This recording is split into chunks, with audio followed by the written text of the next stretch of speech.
Hi friends, ఎలా ఉన్నారు? అందరూ బాగున్నారా? నేనైతే చాలా బాగున్నానండి. ఈరోజు అయితే గులాబ్ జామ్ చేశాను. పిండి తీసుకొని గులాబ్ జామ్ పిండి తీసుకొని బాగా కలుపుకోవాలన్నమాట. కొంచెం కొంచెం పాలు వేసుకొని బాగా కలుపుకొని ఇలా ముద్దలా కలుపుకోవాలన్నమాట. ఇలా కలిపిన తర్వాత బాల్స్లో చేసి పక్కన పెట్టుకోవాలి. ఇప్పుడు పక్కన పెట్టేసి ఒక గిన్నెలో వాటర్ వేసి పంచదార వేసి పాకం పట్టుకోవాలన్నమాట.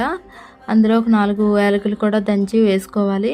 వేసిన తర్వాత ఇలా బాగా మరిగిపోవాలండి. మరిగిపోయి మరి తేగిపాకంలో అవసరం లేదండి. మామూలుగా మరిగి కొంచెం అంటుకునేలా ఉంటే సరిపోతుంది అనమాట. తర్వాత మూకుడు తీసుకొని ఆయిల్ బాగా వేడి చేసుకొని తర్వాత మీడియం ఫ్లేమ్లో పెట్టుకున్న బాల్స్ అన్నీ ఫ్రై చేసుకొని ఆ పాకంలో అయితే వేసుకోవాలన్నమాట. ఆ బాల్స్ అయితే బ్రౌన్ కలర్ వచ్చేదాకా, అంటే గోల్డెన్ బ్రౌన్ కలర్ ఉంటుంది కదా, అలా వచ్చే వరకు ఈక్వల్గా ఫ్రై చేసుకోవాలండి. నీట్గా మీడియం ఫ్లేమ్లో పెట్టుకుంటే చక్కగా నీట్గా ఫ్రై అవుతాయి. ఇప్పుడు అవన్నీ తీసి పాకం